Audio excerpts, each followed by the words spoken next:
तो दोस्तों फाइनली आपने देखा कि किस तरीके से अमेरिका की तरफ से MQ-9 प्रेडेटर को लेकर भारत के साथ डील को लेकर अनुमति दे दी गई है और यहाँ पर ये जो अनुमति दी गई है ये अमेरिकन कांग्रेस की तरफ से दी गई है और ऐसे में अमेरिका की तरफ से यहाँ पर एक नोटिफिकेशन भेजा गया है और इस नोटिफिकेशन को भारत और अमेरिका के ड्रोन डील के फाइनल अप्रूवल के रूप में देखा जा रहा है। ऐसे में दोस्तों जहाँ एक तरफ भारत और अमेरिका के बीच में $4 बिलियन के ड्रोनों की डील को हस्ताक्षर करने की चर्चा हो रही है, तो वहीं दूसरी तरफ ड्रोन की डील के बाद में अब यहां पर अंदेशा लगाया जा रहा है कि बहुत ही जल्द जेट इंजनों की डील को लेकर यहां पर तैयारी की जा सकती है और ऐसे में जो भारत और अमेरिका के बीच में जेट इंजनों को लेकर जो प्रोजेक्ट है इसमें और भी ज्यादा तेजी यहां पर दिखाई दे सकती है। और ऐसे में दोस्तों आपको बता दें कि यहां पर कई सारी रिपोर्ट्स में यह दावा किया जा रहा है कि अमेरिका की तरफ से F414 इंजनों की डील को लेकर अप्रूवल दिया जाएगा और उसके बाद में भारत और अमेरिका के बीच में इस डील के ऊपर हस्ताक्षर किए जाएंगे।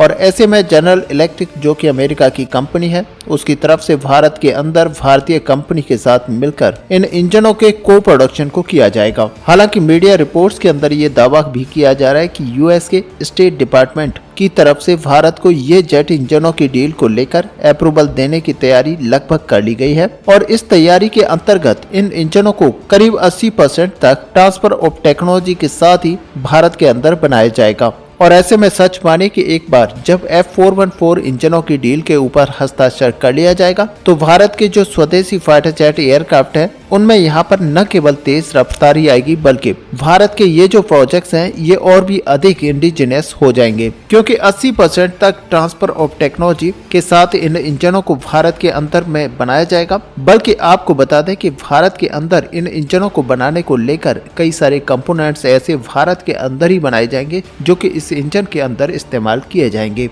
अब दोस्तों आपको याद होगा जब पिछले साल में प्रधानमंत्री श्री नरेंद्र मोदी जी अमेरिका की स्टेट विजिट पर गए थे, तभी भारत और अमेरिका के बीच में जेट इंजनों की इस डील को लेकर चर्चा शुरू हुई थी। हालांकि भारत की तरफ से इससे पहले ही ये निर्धारित कर लिया गया था कि भारत तेजस मार्क 2 और AMCA मार्क 1 जैसे फाइटर जेट्स के लिए अमेरिका के F414 इंजन को इस्तेमाल करेगा और कुछ रिपोर्ट्स के मुताबिक भारत की तरफ से तेजस मार्क 2 एयरक्राफ्टों के प्रोटोटाइप के लिए ऑलरेडी अमेरिका से F414 इंजन को एक्वायर किया जा चुका है। अब दोस्तों आपको बता दें कि यहाँ पर रिक्वायरमेंट बढ़ चुकी है और इसीलिए अमेरिका की तरफ से भारत के सामने मेक इन इंडिया के तहत 80% टेक्नोलॉजी के साथ ही यहाँ पर प्रस्ताव रखा गया है। हालांकि पहले अमेरिका ट्रांसफर ऑफ टेक्नोलॉजी को लेकर आनाकानी कर रहा था, लेकिन बाद में अमेरिका को भारत के सामने इसे लेकर अपना सर झुकाना पड़ा। यहाँ पर रिपोर्ट्स में ये भी दावा किया जा रहा है कि इनिशियली भारत के लिए इन इंजनों को प्रोक्योर किया जाएगा। हालांकि समय के साथ में इन इंजनों की संख्या को बढ़ाया जाएगा और ये माना जा रहा है कि इन इंजनों को 400 की संख्या तक भारत के अंदर बनाया जा सकता है। ऐसे में दोस्तों आपको बता दें कि इन इंजनों का इस्तेमाल तेजस मार्क 2 में किया जाएगा और साथ ही AMCA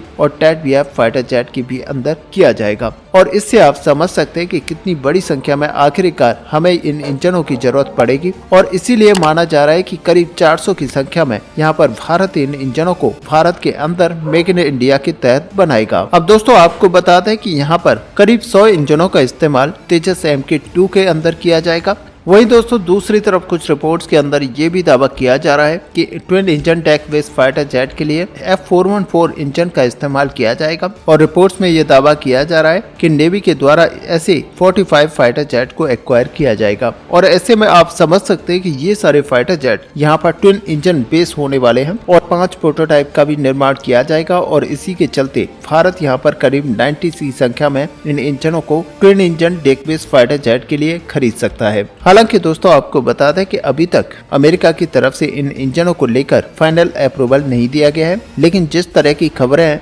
यहाँ पर चल रही हैं उससे एक बात तो यहाँ पर साफ होती है कि अमेरिका भी इस इंजन की डील को आगे बढ़ाना चाहता है। और ड्रोनों की डील के बाद में यहाँ पर एक तरह से ये साफ हो चुका है कि अमेरिका के जो डिप्लोमेटिक खेमे हैं उसके अंदर भारत के साथ डील को लेकर किसी भी तरह की कोई दिक्कत नहीं है। अब दोस्तों आपको बता दें कि अमेरिका और भारत के ये जो जेट इंजन की डील है ये एक बार संपूर्ण हो जाती है तो भारत को जेट इंजनों के साथ ही फाइटर एयरक्राफ्टों के मामले में भी आत्मनिर्भरता यहाँ पर हासिल होगी। और आपको ये भी बता दें कि भारत लंबे समय से एयरक्राफ्टों के मामले में आत्मनिर्भर होने का प्रयास कर रहा है, लेकिन असल में देखा जाए तो इसमें सबसे बड़ी जो बाधा बनी हुई है वो फाइटर जेट इंजन को लेकर बनी हुई है। F414 इंजनों के साथ ही जहां पर इन बाधाओं को काफी कम कर लिया जाएगा, तो वहीं पर AMCA एयरक्राफ्टों के लिए जो जॉइंट वेंचर है उसके लिए 110 से 120 किलोन्यूटन तक के इंजनों को निर्माण किया जाना है और असल में बाकी बची हुई बाधाओं को संपूर्ण रूप से न्यूट्रलाइज यहाँ पर किया जा सकेगा। ऐसे में दोस्तों F414 इंजनों की डील होने के बाद में इंडिया को यहाँ पर सबसे बड़ा बेनिफिट यही मिलेगा कि परफॉर्मेंस में यहाँ पर इनहेंसमेंट मिलेगा।